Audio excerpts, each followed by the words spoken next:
சொல்லி புலம்புவோம். சமீபத்தில நான் ஒரு கதை ஒண்ணு படிச்சேன். என்ன அப்டின்னா, ஒரு பெரியவர் மலையினுடைய உச்சியில குடியிருப்பார். ஒரு மலையினுடைய உச்சியில குடியிருப்பார்.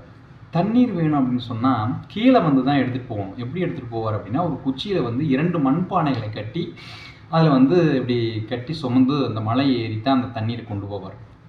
இந்த பக்கம் ஒரு பானை, இந்த பக்கம் ஒரு பானை. அப்போ ஒரு பானை உடைஞ்ச பானையா இருக்கும். அப்போ அந்த உடைஞ்ச பானை நல்ல பானை கிட்ட சொல்லும். என்ன சொல்லும் அப்டின்னா, "பாரு, என்னுடைய பானை நல்ல பானையா இருக்கிறனால, எந்த ஓட்டையுமே இல்லாத இருக்கிறதுனால, முழுமையா அவர் கொண்டு வரக்கூடிய தண்ணி முழுமையா கொண்டு இந்த அவருக்கு சேருது. ஆனா நீயும் தான் இருக்கிறியே, நீ ஒரு ஓட்டப்பானை. எல்லா தண்ணிகளையும் வரும்போதே ஒரு பாதி தண்ணிய கீழ சிந்திர்ற. கீழ போயிருது. அவருடைய உழைப்பை நீ வீணடிக்கிற. நீ இருந்து என்ன பண்ண போற? பேசாம உடைஞ்சு போயிரு. முழுசா உடைஞ்சிரு. இப்படி இருந்து ஏன் அவர துன்பப்படுத்துற? அந்த பெரியவர துன்பப்படுத்துற. அவருடைய உழைப்ப நீ வீணடிக்கிற" அப்படின்னு சொல்லி ஒவ்வொரு நாளும் அது கேட்டுட்டே இருக்கும். ஒரு நாள் அந்த பானை பொறுக்க மாட்டாம அந்த பெரியவர்கிட்ட சொல்லும். என்ன சொல்லும் அப்படின்னா, "பெரியவரே, என்னை முழுசா உடைச்சிருங்க.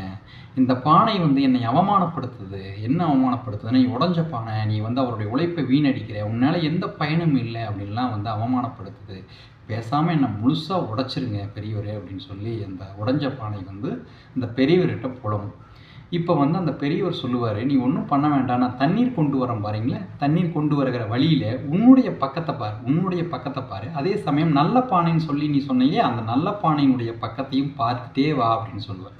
அதே மாரி அந்த பானை பார்த்துட்டு வரும். மேல வந்த உடனேயே கேட்பாரு பெரியவரு, "நீ பார்த்துட்டு வந்தியா?" அப்படின்னு கேட்பாரு. பார்த்துட்டு வந்தேன்." என்ன இருந்தது?